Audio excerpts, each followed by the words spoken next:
In the midst of World War II, the skies over Europe became the stage for one of the deadliest battles in history. American and British bombers flew deep into enemy territory, piercing dense layers of German anti-aircraft defenses. Every mission could be a crew's last. Statistics were merciless. In some units, airmen had to complete 25 missions to earn the right to return home, yet few survived that long. Air combat, anti-aircraft shells, and shrapnel turned the bomber cabins into death traps. Amid these losses, one man, not a general, not a weapons engineer, but a surgeon, decided he could no longer watch young men die for lack of protection he could provide.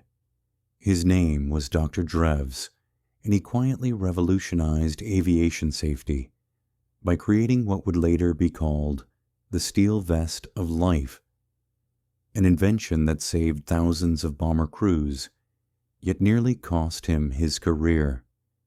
During those years, bombing missions were sheer hell. Temperatures at high altitude dropped to -40 degrees, oxygen masks froze to faces, and inside the planes, the constant rattle of shrapnel and bullets tearing through thin metal echoed relentlessly. Crews flew in virtually unprotected aluminum tubes. Bullets and fragments easily penetrated clothing and bodies, leaving catastrophic wounds.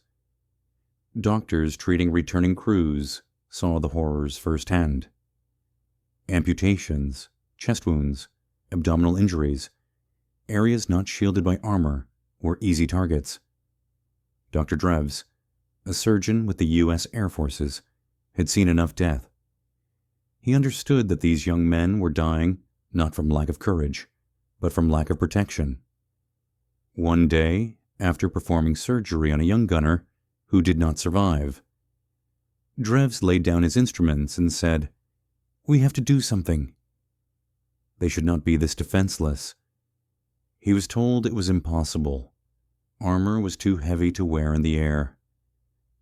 But he decided to make the impossible possible. Without official approval, budget, or laboratory, he began experimenting with steel intended for aircraft protection.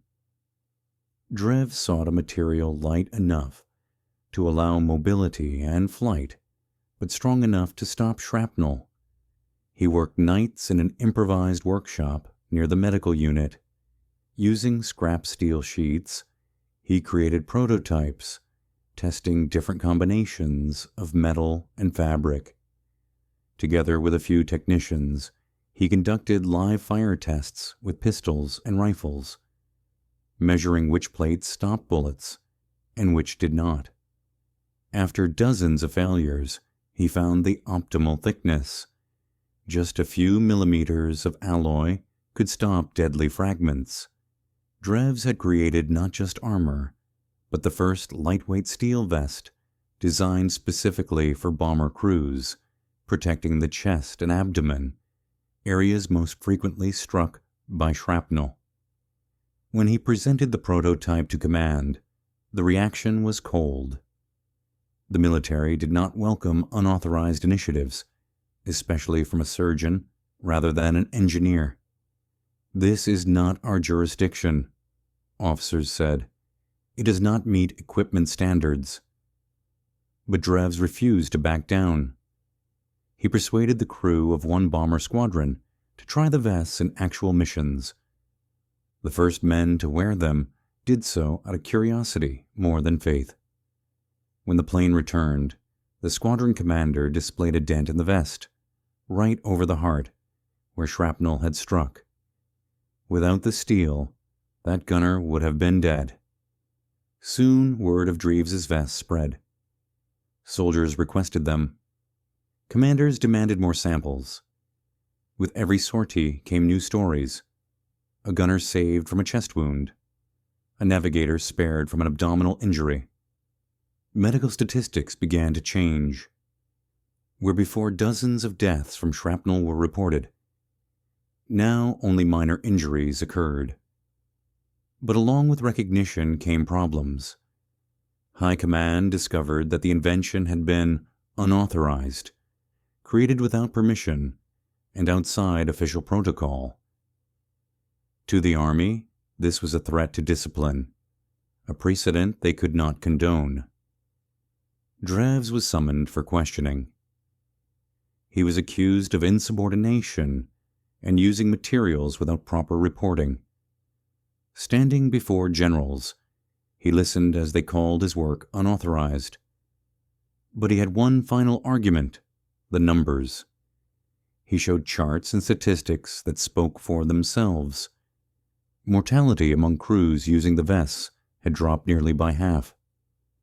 The generals looked at the papers, and for the first time, silence filled the room. One finally said, "If this is true, Doctor, you have saved more lives than many of our commanders on the front."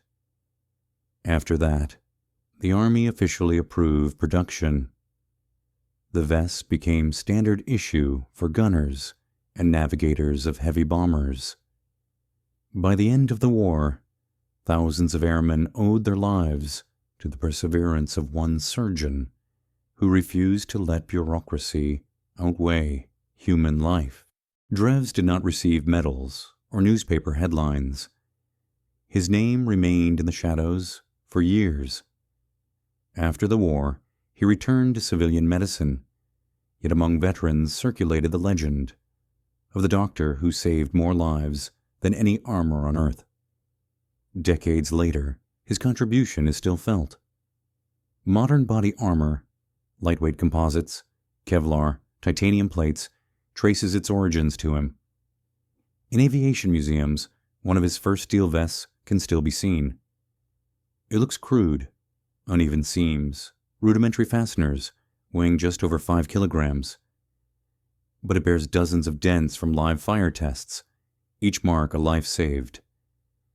The story of Dreves reminds us that heroism is not always measured in bullets or medals.